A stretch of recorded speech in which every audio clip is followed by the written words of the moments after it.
बडे बाबा केसरी निमसोड मैदानाचा गट क्रमांक 10 सुटला आहे. गट क्रमांक 10मध्ये आज आपल्याला A1 जोडी पळताना दिसली. उर्माळे माणिकशेठ गायकवाड यांचा कंदूरचा राजा आणि माऊली हा टॉप जोडा आपल्याला पळताना दिसला. मित्रांनो, अपडेट मगाशी थोडी चुकीची होती.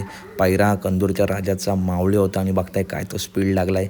गाडीवरती होते आप्पा ड्रायव्हर कारुंडे, नेहमीप्रमाणे टॉप ड्रायव्हिंग. आजसुद्धा बघताय काय सुंदर असा स्पीड लागला आहे गाडीला. तर अपडेट आवडली असेल तर नक्की व्हिडिओ लाईक करा, चॅनलला सबस्क्राईब करा.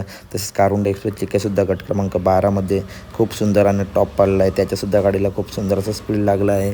जाऊन बघू शकता त्याचा पायरा एवढ्या लक्षा. तर अपडेट आवडली असेल तर नक्की व्हिडिओ लाईक करा, चॅनलला सबस्क्राईब करा. कारण बैलगाडी क्षेत्रातील अशाच टॉप अपडेट नेहमी आपल्या चॅनलवरती येत असतात. त्यासाठी चॅनलला सबस्क्राईब करून ठेवा, व्हिडिओ लाईक करून ठेवा. आणि कशी गाडी पळाली कंदूर राजा आणि माऊलीची, त्या दिवशी बिंजोडला हार झाली परंतु आज टॉप पडला. आप्पा ड्रायव्हर कारुंडे, तू टॉप ड्रायव्हिंग केली. तर अपडेट आवडली असेल तर नक्की व्हिडिओ लाईक करा, चॅनलला सबस्क्राईब करा. भेटूया पुढच्या व्हिडिओमध्ये. धन्यवाद मित्रांनो, भेटूया पुढच्या व्हिडिओ.